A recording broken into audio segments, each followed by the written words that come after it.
Ya pemirsa, kita akan membahas lebih dalam terkait kasus pencurian data pribadi untuk pinjol dengan modus lowongan pekerjaan. Kami sudah terhubung bersama kuasa hukum korban penipuan, ada Bapak Muhammad Tasrif. Halo, selamat pagi Pak Tasrif. Selamat pagi, Mas. Ya Pak Tasrif, terima kasih sebelumnya telah bergabung bersama kami. Bapak, sejauh ini Bapak sudah berapa orang Bapak yang mengadukan ke Bapak kalau dapatkan penipuan pekerjaan tapi ujung-ujungnya ini ada penipuan pinjaman online? Ya, jadi sejauh ini yang saya terima kuasa itu dari 27 korban. Dari 27 korban itu sebenarnya ada 50 korban lebih. Namun yang memberikan kuasa dan membuat laporan polisi di Polres Metro Jakarta Timur itu 27 korban. Nah, lalu kemudian ada modus dari 27 korban ini dengan modus yang bermacam-macam. Dari modus mulai administrasi, lalu kemudian undian terkait dengan lamaran kerja, ada bermacam-macam modus yang kemudian dilakukan oleh para korban ya, sehingga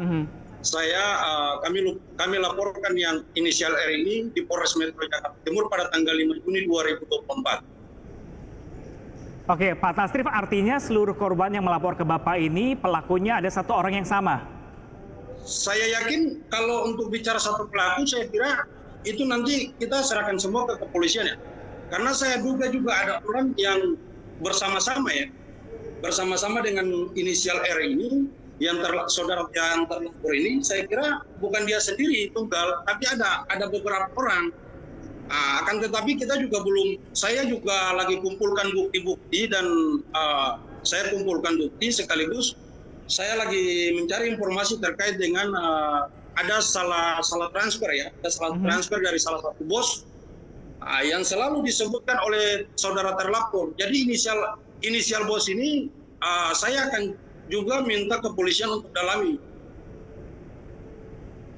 Baik, Pak, ini untuk jumlah korbannya sendiri ini kira-kira ada berapa ya Pak? Dan ini modusnya atau kenapa kira-kira para korban ini bisa termakan dengan penipuan seperti ini? Jadi para korban ini adalah teman dan rekan teman-teman yang baik dari teman SMP dan SMA, bahkan ada tetangga dan saudara sepupuan ya. Kemudian mereka datangi masing-masing, itu tidak secara bersama-sama, tapi ditelepon oleh pelaku itu datang sendiri-sendiri. Setelah mereka datangi PGC di lantai 3 di Wahana Seluler, kemudian saudara inisial R yang terlapor ini dia menyampaikan bahwa ada pekerjaan. Kemudian setelah diminta KTP, lalu di identitas korban sekaligus minta wajah foto selfie-nya korban, kemudian minta handphonenya korban, lalu dia masuk ke arah wahana itu. Ya, Pak, setelah dia masuk ke arah wahana itu, saya dengar informasi dari pengakuan dari korban, dia selalu katakan ada bos yang dia maksud ini. Sampai detik ini kita tidak tahu maksud bos itu siapa.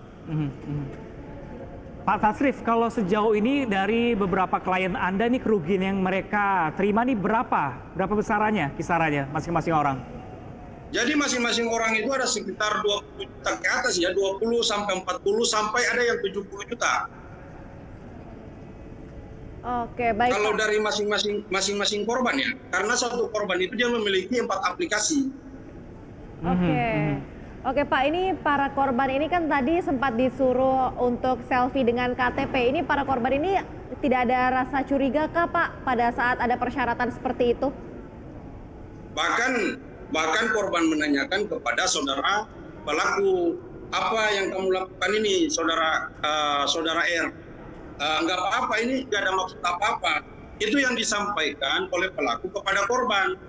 Namun setelah korban dia kembali ke rumahnya, ya baru korban belum sampai hari itu pun juga korban belum menyadari apa yang nanti akan terjadi. Nah, setelah terjadi transaksi baru 2 hari kemudian dan ada penagihan baru korban menyadari bahwa mereka ditipu oleh saudara inisial R ini. Oke, Bapak, ini artinya atas dasar kepercayaan si korban mau melakukan hal tersebut. Ini sebenarnya kedekatan seperti apa sih Pak antara pelaku dengan korban dan klien Bapak? Jadi ada yang teman dari SMP, ada SMA, kemudian ada tetangga ya. Lalu ada juga ada keluarga juga yang menjadi korban daripada inisial R ini. Artinya sudah sering ketemu sebelum ini ya Pak ya? Ya sebelum ini mereka sering ketemu, bahkan ada salah satu korban inisial M itu dia kalau setiap hari-hari baik atau hari-hari notifikasi terlapor pasti mereka sama-sama merayakan. Pada saat peristiwa ini terjadi, lalu kemudian inisial M ini mengalami kerugian yang cukup besar juga ya. Nah Bapak, terakhir komunikasi antara klien Bapak dengan pelaku seperti apa Bapak?